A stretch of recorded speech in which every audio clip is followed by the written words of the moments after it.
Well, good morning, everybody. To anybody who's on, I think maybe we'll just give it a couple more minutes. We had a little over 20 people registered, so we'll let a few more people hop on here, and then we'll get rolling here this morning.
Nathan, you're all good on your end?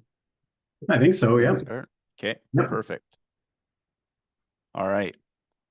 Well, I guess, yeah, anybody that's on, certainly appreciate you hopping on, and then this will be recorded as well, and so then we'll be able to push it out, and people can watch it again later too. But we're pretty excited to get Nathan Penner on here. He's the director of commercialization for FP Genetics, which is where our varieties of hybrid rye, Performer, and Kasani are sourced from. And so Nathan's a wealth of knowledge to talk through a lot of the management side of the hybrid rye, and he's worked with it a ton. And so whenever we've had questions, we've gone to Nathan. So it makes a lot of sense for us to just have him give this presentation. So he'll go ahead and talk through everything. At the end, we'll kind of wrap it up as far as more information, where to find that, how to purchase some hybrid rye, and go there. So I'll stop sharing here. Nathan, if you want to share your screen. Here.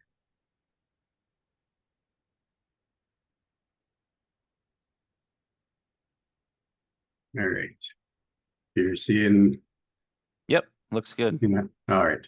Very good. Thank you so much for having me here this morning. It's a pleasure to come and talk a little bit about hybrid rye. As Justin said, our company's been doing hybrid rye for a while. So FP launched hybrid rye first in 2014 in Canada specifically.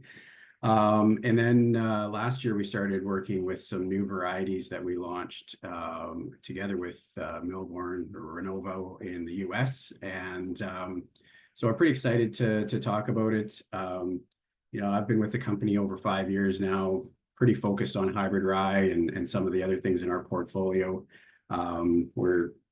So it's interesting just to take some of the information we've learned over the last 10 years and kind of try and apply it to the US as well. So some of the things I have to say are kind of Canadian based. A lot of it translates. One of the things we've noticed with hybrid rye is it travels very well, right? So if you look at a barley or a wheat, it's usually pretty geographically centered where it fits and how well it does.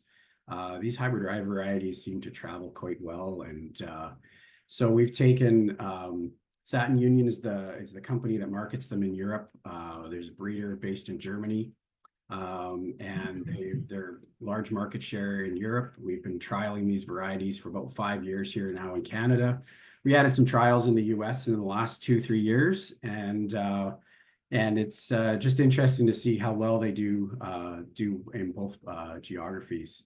So we do have a pretty extensive trial network that we look at material and pick varieties from that. We kind of look through each variety to make sure it's winter hardy enough, make sure the agronomics of the variety work well, and then to make sure that we've got the yield as well. So I'm just going to run through a few things this morning. I'm going to start with the varieties that we have in the marketplace that you have access to in the US. And then I'm going to move into a section on agronomy, just general agronomy with hybrid rye. Because one of the things we have noticed is how you treat these varieties is different than you would an OP in some aspects. Some it's the same, rye is rye.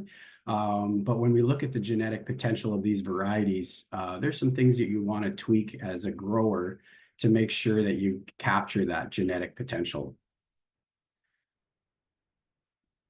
So there's two varieties that we're launching. Well, we launched last year, kind of a soft launch in the US, and we're moving forward in the US and then also in Canada this coming year. The first variety is SU Performer. It's been around in the marketplace in Europe for a little while now, and what we've just seen within what made us interested in this variety is how consistent it is in terms of yield potential. It's kind of our top yielding potential variety in our portfolio. Excellent winter survivability, a great spring and fall vigor. What we have noticed is it's about 2 days earlier maturity than Hazlitt, which is a pretty common variety in Canada, and I think I've seen it a fair bit in the US as well. It's shorter than Hazlitt and well suited for a grain or forage. And I'll talk a little bit more about multiple options that you can use these varieties for. So when I look at if someone who really wants to put the groceries to a variety and get the most grain yield out of it, this is the variety that I would recommend going with in terms of top performance.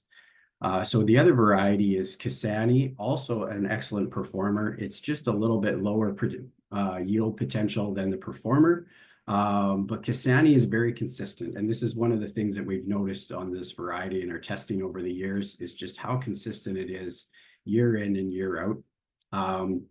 It's one where we recommend if farmers have a little rougher conditions, especially dry conditions, it seems to do well. We've had some pretty droughty trial sites in the last few years when we've been testing this variety, and we've been surprised how well it performs in those drought conditions. Drier ground, it's very consistent. So one of the things we do when we look at varieties is we map out not only the yield, but we map out every trial site in terms of the high low, and we look at these bars, and when we look at these bars we see the tighter it is, the more consistent the variety is, the less of variability in the variety. And Kisani typically has that tighter bar versus a lot of other varieties, either for our competitors or even experimentals that we're looking at. I think a big part of it, and we've noticed this in the years that we've grown this variety, is how quickly it gets started in the fall. It establishes very rapidly, really good root growth and tillering in the fall. And I think that's part of the reason why it's so consistent year over year. So one of the things I wanted to talk about a little bit is what we call Xenia Surge. So when you look at hybrid rye, you're basically crossing two parents. So you've got some sterility in the hybridization process, and you need to break down that sterility and make sure you're getting more pollen to make sure you get the yields there. So kind of the idea is to generate as much pollen as you can. And so because pollen availability is critical in these hybrid rye varieties, there's a couple key points, and I'll touch on some more aspects of this, but the two key points on this is that it's a cross-pollinating cereal versus what you'd see in wheat or barley, which are self-pollinating. So you need to make sure you're getting that pollen movement across. And so the pollen availability is really critical. So what the Xenia Surge does is it's a way of restoring fertility. So we add actually, you've got a hybrid portion, and we add 10% of an open pollinated variety to flood the field with pollen. And what that does is it gives you a wider pollination window, with the open pollinated variety, and it's another source of genetic material because it's cross pollinating. It makes fertility. Um, it improves fertility of the field, and you have another layer of heterosis that actually happens, resulting in a little bit better test weight on the varieties and consistency on the varieties. So as I mentioned, there's two sources. So our competitors use another trait called IRAN9 in point two there. IRAN9 gene is an exotic gene brought from Iran, believe it or not. It's a high pollen shedding gene, but with it comes some yield drag and also some talls. So you can't put too much of this gene into the plant without some negative aspects to the varieties. So our competitors balance the whole pollen shedding issue that way, where the satin union lines, we use the open pollinated, so we don't have that yield drag from the exotic gene that's put in there. Instead, we just have the open pollinated flooding the field with pollen. And we've seen that both systems have their pros and cons. Both systems can be quite successful. And in a few slides, I'll have some ergot data, because the key to the pollination, you'll hear this a couple times as I go through this presentation, is really the main disease in rye that we deal with is ergot. And managing ergot is all about quick pollination. So quick pollination means you're going to block the ergot spore from getting in there, but you're also going to increase your yield potential. So that's why I bring up this pollen aspect to these varieties. It's a question I get quite a bit when I'm out in the field, how to manage that. There's no resistance in rye to ergot, so it's essentially managing it by managing pollination. And like I said, you'll see that theme a little bit through my presentation today. So when we look at yield performance of these varieties, we've done some testing. I'm going to provide your group with some US data here. We've got some 2-year data out of a number of the states so that you have more local data. But as I said, a lot of this data translates. I've looked at stuff across the world, Eastern Canada, Western Canada, some of the US, and it's very comparable. We see the same trends over and over. So you'll see in the middle, the 2 green bars, Cassani and Performer. Those are the 2 varieties that we're talking about today. Really good, consistent yielding varieties, very good compared to what we see in the marketplace right now. And then you've got Hazlitt, which is a pretty common variety, Danko. If you're more in the eastern side of the US or Canada, we see Danko performs very well in that the geography. And then an experimental OP that we've been looking at for a few years. When we look at these varieties from a lodging perspective, this is where the hybrids tend to do very well, is they resist lodging. This data is interesting because a lot of the sites in the years of 22 and 23 where this data was pulled were very dry. We had a lot of dry conditions in Western Canada during these trials. So we didn't have a lot of lodging pressure overall. I'm pretty excited to see the data from 2024 because we definitely had more lodging pressure this year. But that's what we typically see. It's one of the attributes of hybrids where they've been able to do some breeding to really address the lodging issue on rye. And they tend to stand very well. So as I mentioned, ergot. So that's one of those things that we commonly have questions about, depending on what market you're going into with your grain. It's something that some of the companies are going to be looking at, the grain buyers are going to be looking at. And so while it looks like, Cassani and Performer are on the high level on the Performer side, what we've found over and over is that it's a level that typically you're under where you need to that you wouldn't need to clean to go into a commercial grain market. But in years where there's a lot of ergot pressure, all the varieties, and that we've shown some of our competitor varieties there as well. And we find all the varieties end up with higher ergot levels and may need some cleaning in those years.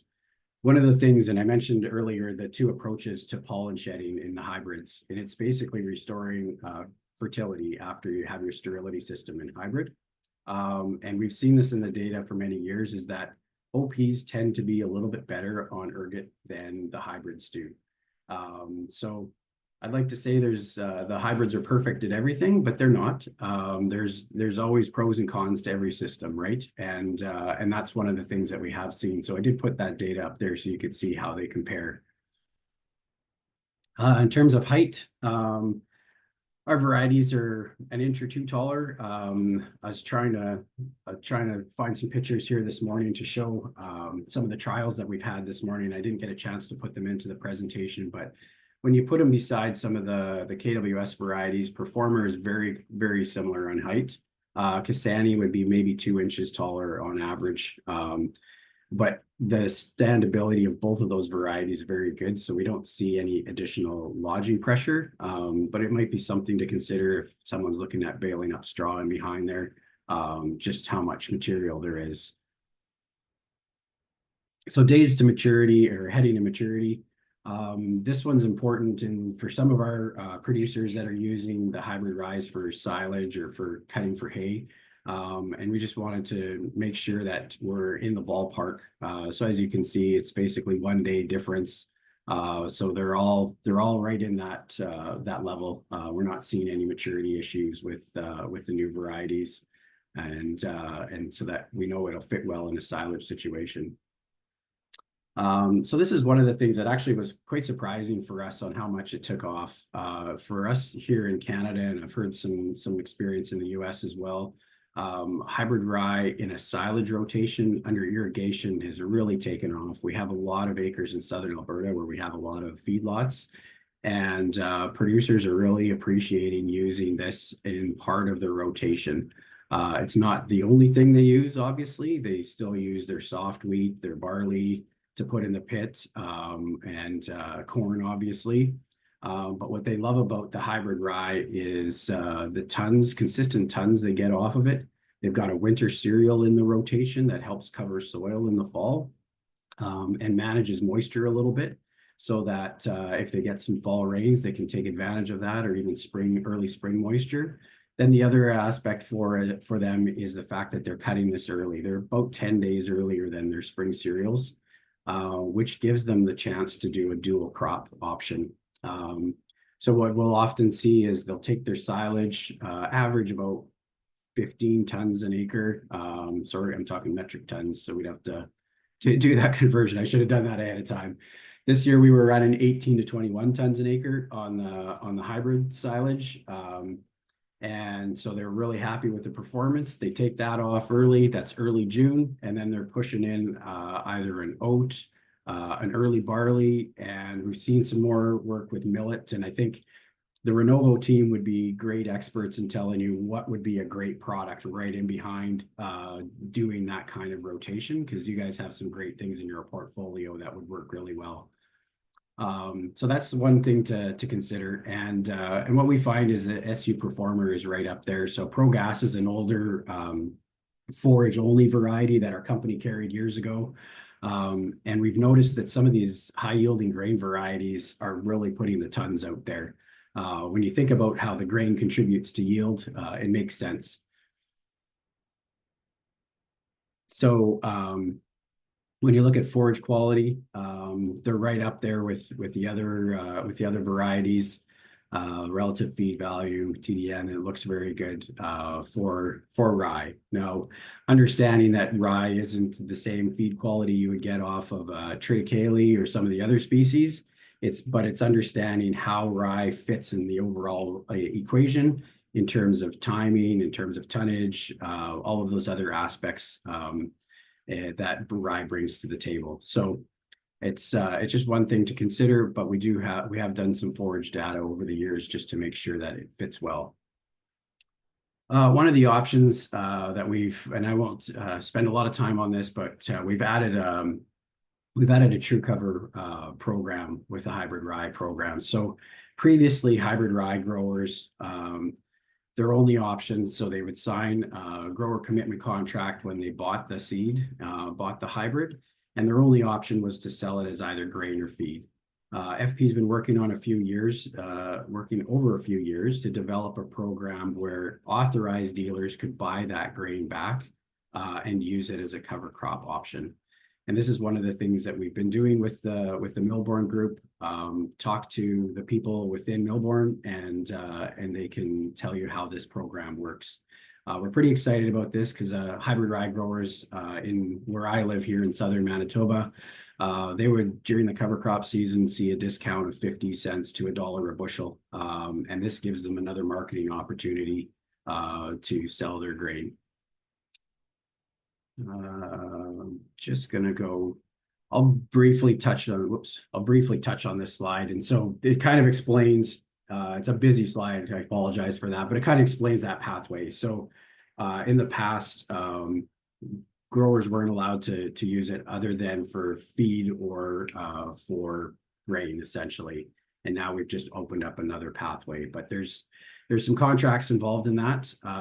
We need to make sure that the breeders keep breeding these great varieties, and they need some royalty revenue to ensure that they have the revenue to keep doing this. It's a lot of work that goes into getting these great varieties, and so we want to make sure that that's done in a way that the breeder is supportive of it. So just in summary on the variety side, we've got a great portfolio with Performer, Cassani. We have the Xenia Surge, which is a little different than what our competitor uses in the marketplace, but it's another way of addressing pollen shedding in hybrid rye. It's a flexible option for farmers. We didn't get into all the uses. I can go on for a lot longer than you probably want to listen to me talk about all the uses, but whether it's a grain, forage, grazing, there's different ways of approaching it. And then just the increased marketing options that we have. So from there, I'm going to jump into some of the hybrid rye agronomy. Just announced that I'd kind of touch on some of this as well. Yeah, so I'm going to start with just some basics about hybrid rye, like why hybrid rye. They've been working on this since the 70s in Germany. Because rye is a cross-pollinating species, it's been a little bit easier to develop than the hybrid wheat and hybrid barley, which are also coming to the marketplace. But one of the things that people ask me, why such a big yield spread? So we see anywhere from 20-25% increase over open pollinated. I've seen double the yields over open pollinated in certain circumstances. But I typically talk about 25-30% potential yield over open pollinated. And so why such a big gap? And one of the things is we actually have the benefit of where the hybridization is especially useful because there's two very distinct populations. Goes back about 100 years with two different plant breeders that didn't get along very well and developed their own populations of open pollinated separately. And now they've come together, like starting in the 70s and 80s, they came together and started crossing these, and we got big gains because we have more genetic diversity. And what does this hybridization really lead to? The biggest part of where we see the hybrid vigor is in the rooting and the tillering of these varieties. That's really the base of why we get such incredible yields. So it's we often get the call. So we'll get into kind of the seeding rates and stuff as we move on, but we often get the call in fall as my hybrid doesn't look very good compared to my OP when they're side by side. And because that OP is going to have like a lot of top growth and looks pretty vigorous, and the hybrid tends to be in the fall and in early spring, putting all its energy into rooting and tillering. And then when you get into June, suddenly the hybrid's starting looking better. And then when you get the combine in, then you realize that's where that actual yield is coming from, is that foundation of good rooting and tillering. It makes them quite adaptable by having that extensive rooting. They scavenge for nutrients really well, so they can produce more bushels per pound of nitrogen, and with less water, they'll produce more bushels than other products. The other factors they've been able to address through hybrid breeding is things like consistency of grain quality, reduced lodging, winter hardiness, disease tolerance. All of these things they've been able to produce increase each year. Grain quality such as falling number. It's something the distilling industry has really appreciated, is they have that really consistent product, so they know when that's going to sprout all the time, and they can manage that much easier. The milling industry seems to appreciate the hybrid varieties as well. And again, it comes down to the consistency. One of the things that we see with the hybrids is they don't have a lot of disease pressure that we would see in some of the other cereal crops. It's just part of that. It has to do with the timing. Fusarium head blight is one of those things that we're continuing to do research on. We typically don't see any Fusarium head blight in rye here in Canada. I've heard of some people having small amounts further south. And this would be the year that we're going to see that tested. We had a lot of humidity and moisture and heat at the right time. But typically, rye don't experience a lot of that because their flowering timing is so much earlier than the other cereals. It seems to be outside of that window. So one of the things I start with every conversation on hybrid rye is getting it established. Because if we don't get it established well, we're going to fight that crop all the way through. It's really critical. So some of the things that you want to consider when you're looking at a field to establish is your pre-crop options. So what are you going to grow before you grow the rye? It's going to really vary by region on what's available, what soil's available. This would be one of those things that your Renovo rep would have some ideas on what would be a good pre-crop in your area.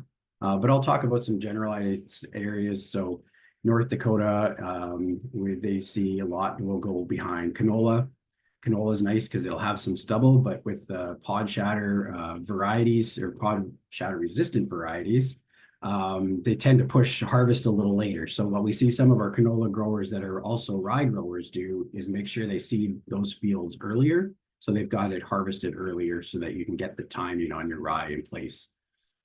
Peas is a very common pre-crop pulses. So dry beans for us, we have a number of growers that really like to put rye behind dry beans. I've seen barley work well, but you've got to watch on volunteers. Behind silage works really well. And I've had a number of producers go behind a terminated hay field. They terminate it, cut the hay, and then come in with the rye afterwards. And they've had some great catches doing that way. One note I will say while I'm talking about the pulses is just watch your chemistry for residual herbicides there, because there are some things in peas, especially in a dry year, that you really want to watch for. Crop residue management would be another thing that I really talk about a lot is when you're doing a fall seeded crop, you're basically putting that crop in August, maybe September, depending on where you are. And then you're combining it about 11 months later. So you really want to make sure that establishment is really good, because that's a long time. If you make a mistake at the beginning, it's a long time to look at that field. And crop residue management is one of those things that I see over and over that the grower needs to make sure they're addressing. So making sure they're spreading that chaff and material behind the combine really well. Sometimes it means hitting the heavy harrow before you go in and seed. But that's going to make sure that you're getting a good establishment by spreading that residue out before. And even, the type of seeding equipment that you're using, right? So guys that use peas, and you've got those vines, sometimes they haven't dried down as much because you're coming back in not that long after the peas.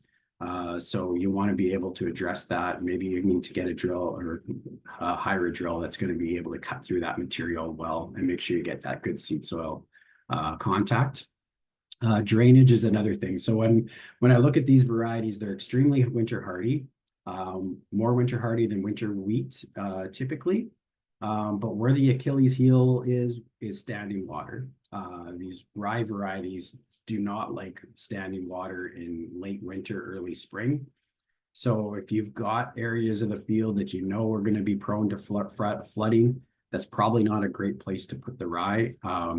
If it's a small area, just avoid it altogether, seed something else in spring, or maybe you need to look at a different field. But really, that standing water in spring is something you want to look out for.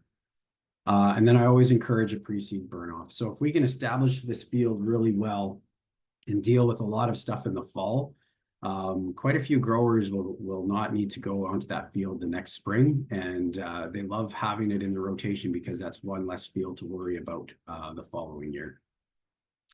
So talking more about seeding, typically, so in the northern states, you're going to be looking at mid to late August would be your starting date, going through to mid to late September. As you move further south, you can obviously push that window later. The early thoughts were you don't want to seed too early because it'll get too big. I rarely see that in the northern states. It's typically you don't see a lot of top growth in the fall. It'll basically just be tillering longer and longer. But you can seed later with it. We've had successful seedings well into October, even in Manitoba here and in North Dakota. But you're not going to get your best crop. Research that we've done is showing that basically, if you can get it into that ideal timing so that it establishes well, roots well, and tillers well in the fall, you're going to increase your yield about 15 to 20%, and you're going to decrease the amount of ergot that you have the following year by up to 50%. So that timing and that window is really important to consider. We sell the hybrid rye by the unit, which is a little complicated at times, but essentially when you go to purchase it, we'll give you an actual pounds per acre. So each lot is going to vary. So we use the 1,000 kernel weight and the germination, and we come up with an actual unit weight. So the farmer is buying only viable seeds. You're not buying any of the other stuff. You're just buying viable seeds, and that's why the unit, right? So, admittedly, this stuff is more expensive because of what the potential is and what the cost is to produce the hybrid rye. But that's why we want to make sure there's a good quality product so you're confident on every seed going in the ground is going to come out the way you expect it to. So our recommending seeding rate is 0.8 units. So that would be an equivalent of 800,000 live seeds per acre, which translates to about 18.5 seeds per square foot. And so I have on there lot variation. So depending on the seed size and the germination, you're going to be anywhere from 70 pounds for a unit to 100, which would translate into 55-ish pounds per acre at the 0.8 seeding rate to 70-ish. Well, 80-ish, I guess, if you're going 0.8 of 100. So it's a little less seeding rate than you would typically do an OP field at, but because of that extensive tillering, that's where your difference is, and you don't need as much seed. What we do recommend is if you're into a little bit rougher conditions, or if you're getting later into that seeding window, is bump up your seeding rate a little bit. It helps compensate so that if you do have some loss over the winter, you've still got a good stand in the spring. Seed depth is really important. Anywhere from I always say 3/4 of an inch. Some areas, so some of the sandier soils, guys will put it down to an inch, but I don't want to see it go any deeper than that because what you're going to introduce is more variability when it comes up. And really, we want these fields to be as uniform as possible. That's going to give us the best results. So all these things, that's the goal. Get a very uniform field. It's going to compete with weeds very well. It's going to yield well. It's going to keep the disease down. And then I kind of touched on that seed soil contact with the residue management. It's super important that you get that in there. Sometimes you just got to slow the drill down, make sure you're getting that seed into the right spot. Make sure you're not getting a bunch of hairpinning with the residue. Hey, Nathan, we have a Yeah. question that you could address. Yeah. They said, would a residue digesting product like Meltdown or 12% humic acid help with seed establishment? That's a fantastic question. I don't have a fantastic answer for that. I'm sorry. I'd have to find out. I don't know a lot about that product, but we can try and find you an answer for that. I don't know how quickly it works. That would be my question on that. That would be the impact in my mind. Were there other questions or? Nope, that's all for now. Okay, Thanks. thank you.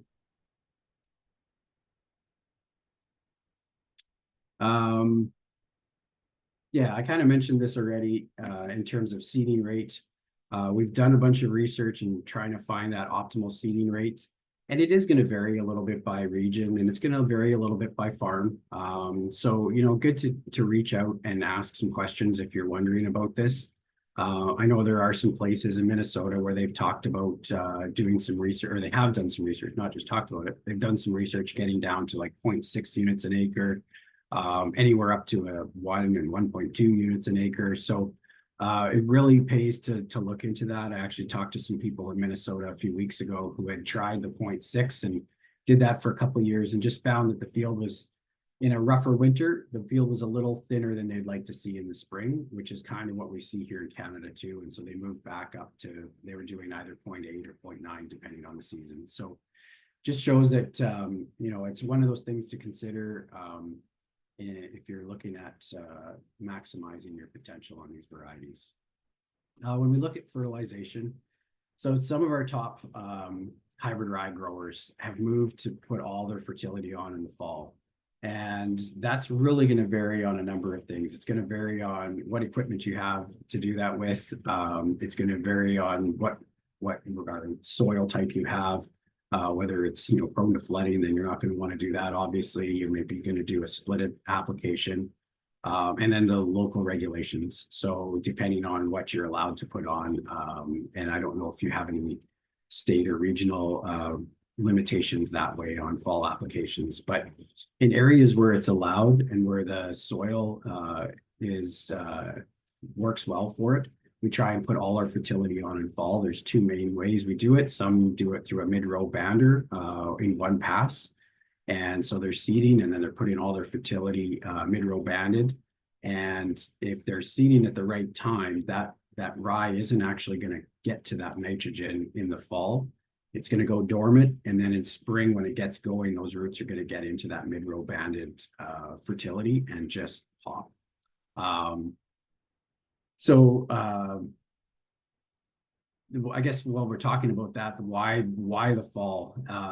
Again, it's two reasons. One is, if anything you can do to get that field all done before you put it away for the winter, essentially, is beneficial in that you don't have to do any field activities in the spring.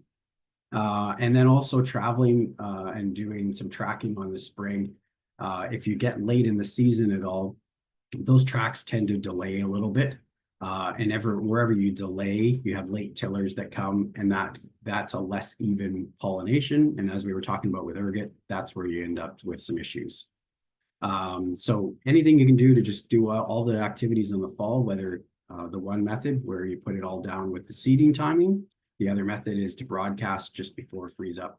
And depending on your location and what you have available for products to do that with, that works really well as well. If you are going to do a spring application, we don't recommend any of the slow release products, as it tends to have the nitrogen come a little too late. So we recommend that you don't use those products on the hybrid rye.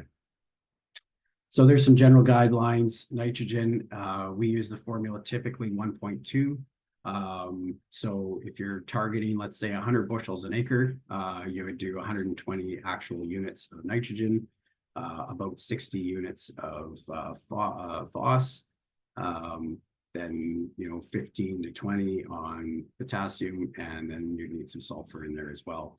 And I'm not going to get too in depth with the fertility recommendations because every field's different, every region's different. So talk to your agronomist about it. And if you want some more specific ideas, definitely give us a call or touch base with us, and we can try and give you some more information. Some things that we do notice, though, typically on sandy soils, these rye seem to do better when we add a little extra sulfur, but anyone on sandy soils already doing that, I'm thinking. And then manganese is another thing we've seen. We've foliar applied that in fall and spring and seen some really good results with that. As I mentioned, spring applied. If you do spring apply, it needs to be very early. So basically prior to jointing, you want to be on that field. So rye is basically, it's more cold tolerant than a winter wheat would be, and it's less plastic than I would say a winter wheat. Winter wheat, you can get away with fertilizing it quite late in the season, where rye takes up 90% of its nitrogen before jointing. That's going to impact yield. after that, you're not going to gain a lot from putting nitrogen on. There's no protein benefit for, well, I haven't come across a grain buyer that's going to pay for protein on rye. So there's really no advantage to try and push some nitrogen on it later. Essentially, that late application of nitrogen is going to promote more late tillering, which will delay your harvest, and really very little contribution to yield. So we tend to focus on very early fertility and then stay off the field and let it do its thing. So let's say we've got it all established very well in the fall. In spring, what you want to do is come out there and do an assessment. So like I said, it's very cold tolerant. When that crown hits 32 degrees, it's starting to get active. So you can go and assess these fields very early in the spring to see if they survived well. If you're going to do a spring assessment, you're going to look in your low areas, your hilltops and stuff, dig some plants up. If you got some white root tips, you've got things happening. So when you think about the crown at 32 degrees, you're not scouting in May, you're scouting in early April, depending on where you are, sometimes late April. If you're in our country, it's probably late April, early May, because some years the snow isn't gone by then. But it's very early. And so it throws a lot of growers off the first time they're doing hybrid rye because they think they have lots of time. They're thinking about seeding the rest of the farm. They're not focused on, I need to go out and take a look at my hybrid rye field. And so that's one thing I would just mention. Plant stand, if you've got 16 plus plants per square feet, you're in great shape. Anything under 10, you'd want to take a pretty close look at it and see how consistent that is, or if it's just some patches in the field, and then make a decision on it. And I already talked about trying to limit traffic on the field as much as possible. Jointing. So second node. So I don't know how well you can see this in the picture, but here's there's the second node on the picture, and there's a little black line, and then just above that it says first node. So this is happening about the second week of May, and there's the head already formed, ready to go for the season. So very early in the season, it has set its yield potential. So earlier than the second week of May, it's already set its yield potential. So that's why we really want that fertility out very early in the season. In terms of other pest management, weed control, the best weed control you can have is doing that pre-seed burn off before you seed. Maybe there's a fall application of herbicide, especially if you're dealing with something like Canada thistle or dandelion or some of those broadleaf weeds. It's really inexpensive to control it in the fall. Make sure you get a really good kill. And then having a really thick, consistent field is going to be great at controlling the weeds. You've got an allelopathic effect of rye. That certainly helps. That effect can really help benefit you. And so we have seen in times where a grower has a specific weed issue that they're concerned about, that in a problem field, sometimes they'll seed heavier just to help control it. And that's one of the things that the rye does, or a winter cereal does, is help break up some of those weed cycles. We do encourage to avoid MCPA and 2,4-D during the forward-leaf stage. I just say it's a little deceptive on that slide. It almost sounds like I'm recommending it. I'm actually recommending you avoid it. What it can do is affect the pollination. It can have an impact on actually the flower at that stage, those products. So I'll change that slide for the next time to say avoid, because that's really important. In terms of insects, we don't have a lot of insect problems. One of the things we tend to watch for pretty consistently is true armyworm, depending on the season, and only about 1 in 10 where we actually have an issue here where I live. But it is, I think, as you go further south, it's something you see more regularly. So watch the fields a little bit for true armyworm, grasshoppers. There's not a lot of other issues that we see in terms of insects. Fusarium, head blight, I would recommend if you're further south, so kind of southern Minnesota or south, I would watch your scab models and just do a risk assessment. The other thing I would suggest is, and hopefully we can give updates as time goes on, but I know there's a trial going on. There's a number of states, I know Minnesota, Kentucky, I forget all the ones that are involved off the top of my head, that are actually looking at fusarium timing with a couple of different products. They're seeing some interesting results. So hopefully we can continue to update with you with that over time. And then leaf health. So I'll show you this next slide because it kind of highlights the whole leaf health and rye thing. So a cereal grower is always trying to protect the flag leaf, right? That's why it's always pounded through our heads of yield. The flag leaf contributes to yield. What we have with rye is essentially a lot of the photosynthetic area that contributes to yield in rye is actually the stem is a bigger percentage than it is the flag leaf. And so that's one of the big differences. So we're not as focused on trying to protect the flag leaf because it's the stem and the head that are actually providing that photosynthetic energy to fill those heads. So that's part of the reason why fungicide isn't necessary every year. In fact, a lot of our growers don't use fungicides and they're still getting really, really fantastic yields.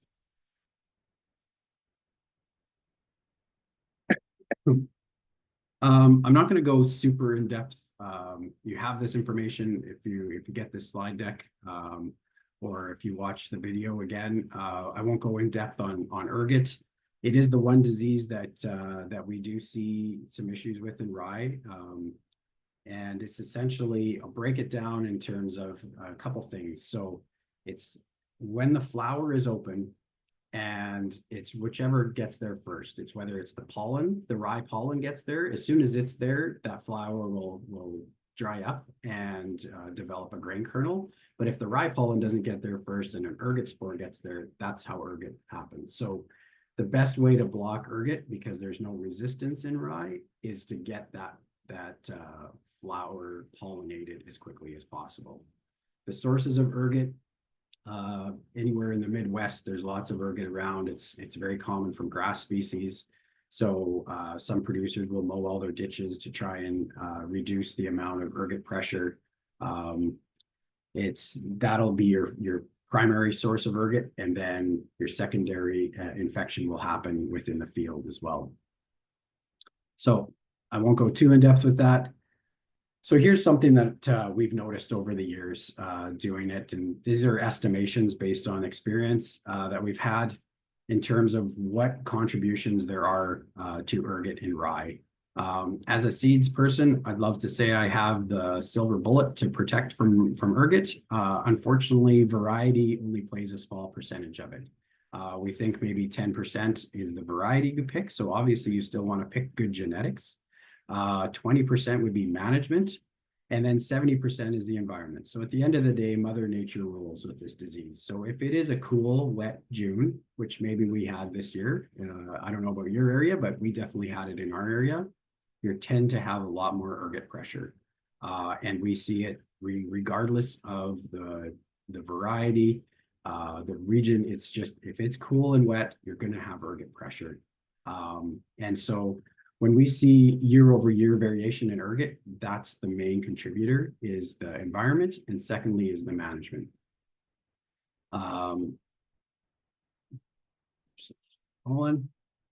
So we've kind of developed some best practices on agronomy to make sure that you're doing that 20% management piece, you're doing everything you can right to reduce your risk. So as I mentioned earlier, you want a uniform field, which means it's going to flower very quickly. That's one of the advantages of hybrids, is they flower quite quickly. And then we have that open pollinated variety blended in there to add more pollen to the field and extend on both sides of the pollination window. So make sure that you have a quick flowering period. Uniform, dense, established field is really important. So I have plant density.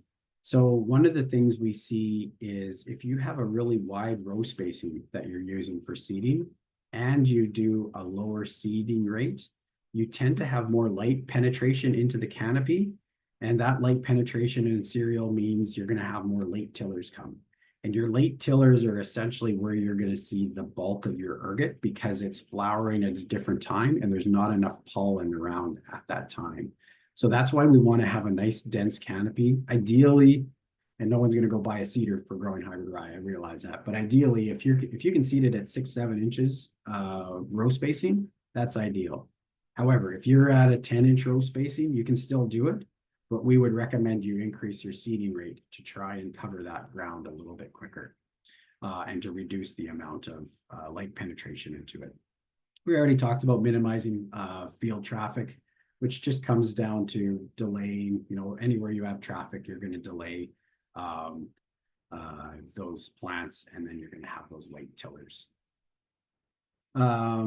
Avoid irrigation during flower timing. If you have the ability to put the water on yourself, don't water it while it's flowering. So stay off it for that 4 to 7 days when it's flowering.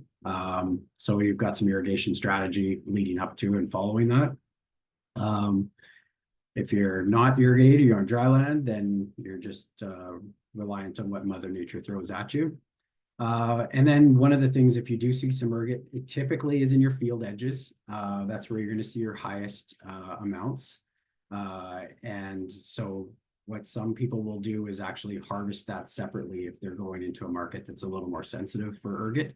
They'll harvest and put 2 lots together so that they have a poorer lot and they don't contaminate their main lot. So whether it's a draw through the field that maybe has a little more ergot because there was some thinning of the plants if there was standing water in spring, or the field edges, they'll just harvest it separately. Hybrid rye in dry conditions. I just want to throw this up here because this year we've had moisture, but we've had in our area about 5 years of really dry conditions. This is a field close to Winnipeg, had almost no rain the pre-crop. He grew some canola that did very poorly, harvested the canola, seeded the rye into it. You can see in October, the furrow hadn't even closed completely, and he's got a really good drill. And the furrow hadn't closed all the way, and yet it established very well. There was less than a half an inch. He had a couple of sprinkles on it. The stuff is super hardy. It got up, it started growing. I was very impressed on how it grew with so little moisture. The next year, he got about 8 inches of snow over winter. So there was that moisture, and then 2.5 inches of rain all season. So not ideal. It did 58 bushels an acre. And at first blush, that sounds like that's not a very encouraging yield. His canola went about 8 bushels an acre on average on the farm, and this is a 5,000 acre farm. And his wheat averaged 20. So the genetics can work. The potential is there from these hybrids. But ideally, you just need some of those, you need the moisture to make it work. So it's amazing what these plants can actually survive and produce bushels under the conditions they can produce them under. It highlights some of the potential of these varieties. But when we see that same kind of field and we put the moisture to it, that's when we see the over 100 bushel per acre kind of crops. This year we've got stuff coming off in the 120 range, and there's potential for higher. I wouldn't pencil that out for every year, but there's a lot of potential in these varieties. I was asked a couple of weeks ago in a tour, what's the highest yield you've ever seen on the hybrid rye? And it's 183 bushels an acre in Western Canada. And so I know we can get phenomenal yields out of these. And what the highest I've ever seen on an OP is 90 bushels. So, they can be very close to certain conditions, but then that hybrid has so much more potential. So it's trying to tap into that. I'm nearly done here, Justin. So I've just looked at the clock, just so you know. So harvest is typically, it's one of the things that growers like is they can get that harvest done early and then get into the rest of their crops. End of July, early August, really depends a little bit where you are. It also does impact what your management practices are. So for every week later in seeding in the fall, we see about 2 or 3 days difference in maturity. Some years it evens out a little bit more than that. But when we see that it's not harvested, when it's seeded quite late, it can actually delay your harvest a little bit the next year. Not big time, but it can. The other impact that you can delay harvest is your fertility management. I mentioned earlier, you don't want to be using like a slow release fertilizer because it'll just keep it green longer. And then you may have more late tillers that you're working on. One of the things that we have seen some years is producers that have run into late tillers, they've done something that's different or outside of what we kind of recommend. And and they get these late tillers. And I always get the question, do I wait for them or do I just take the main crop? And my answer is always take the main crop. Don't wait for those late tillers. If you've got to terminate it early to get that main first crop, that's going to be your best seed. The late stuff is, like I said earlier, going to be more ergot in there. It's going to be smaller kernels. It's probably not worth waiting for that late crop. So rye is quite it's quite resistant to shattering. So it looks different when you look at a head of rye, those seeds are sticking out there. And the first time I was looking at them, I'm thinking, man, that's a lot of risk of shatter, but they hang on very well in these varieties. So you don't need to worry too much about that. Because the hybrids are more consistent than OP, a lot of our guys will cut them straight, will combine them straight instead of swathing them. Depending on the conditions, some people will desiccate, but I would encourage you to talk to your buyer before you go and spray anything out there, because there's been a lot of changes with different markets on what you can put on there safely and not affect their marketing ability on the varieties. And then also on the topic of talking to the buyer, just make sure that you're combining to the moisture that they would take delivery. For us, it's 14% is considered dry. Other areas might be a little different specs. It thrashes very easily, so you don't have to be aggressive on the combine to thrash that out. It does thrash quite easily. I would say don't be too aggressive on it because you can damage. The endosperm is right on the end of the seed. I should have got a picture of it. But it sits right on the end of the seed. So if you're really aggressive in the combine and grind it up, you can affect the germ on the seed. We've seen it before. I'm not trying to scare you on it, but just don't worry about grinding it really hard. If it's not going through really well, might need a day or two longer just to sit. I often hear the comment from rye growers who are new to it that I thought it was ready to go, and then a week later it combined great. So sometimes it looks ready, just give it a little bit more time and then it'll combine and thrash very easily. So that's what I've got here for you this morning. If there are any other questions, I'd be happy to do my best to answer any questions. And then Justin, I think, had some additional thoughts. So pass it back to you there, Justin. Perfect. Yeah, I think I just want to maybe put our slide up with contact information, and but maybe just to add on what you were talking about with getting hybrid rye into the rotation. I guess the things that we've seen is that it's been awesome for folks to spread a workload, and I know you hit that really well, but that's a big deal now, I think, with labor shortages and stuff, and harvesting windows getting tighter, it seems like, too. So it's been great for that. I mean, it's certainly going to diversify your rotation, but just with where things are at with our mainstream crops, here's an opportunity to diversify another income stream too with hybrid rye. And Nathan alluded to the True Cover program. And so if you're interested in growing cover crop seed as a cash crop, certainly talk to us on that. I'll get you directed to the right person with our production team on the Millborn side for putting rye and then selling it back to us for cover crop seed. So this is our phone number here, as well as our link to the hybrid rye page on our website. And you can click on that, see different pictures and management guides on there too.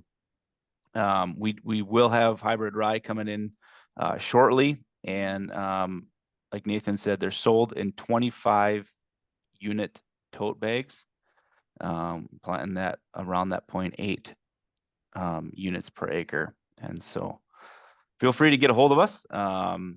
With that is if you have questions, feel free to either put them in the chat or just unmute and ask them too. But we'll have this go up as a recording, so if you want to share it with anybody or rewatch it, you're certainly welcome to do that as well.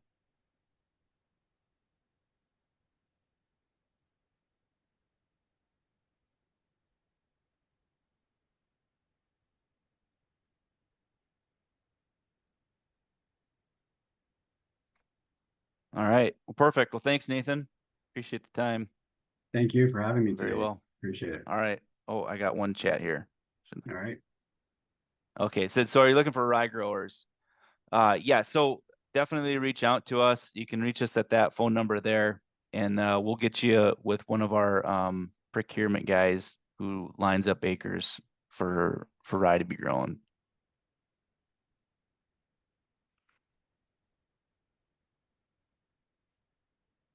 All righty. With that, we'll hop off. All right. Thank you. See you Enjoy the guys. rest of your day, everyone.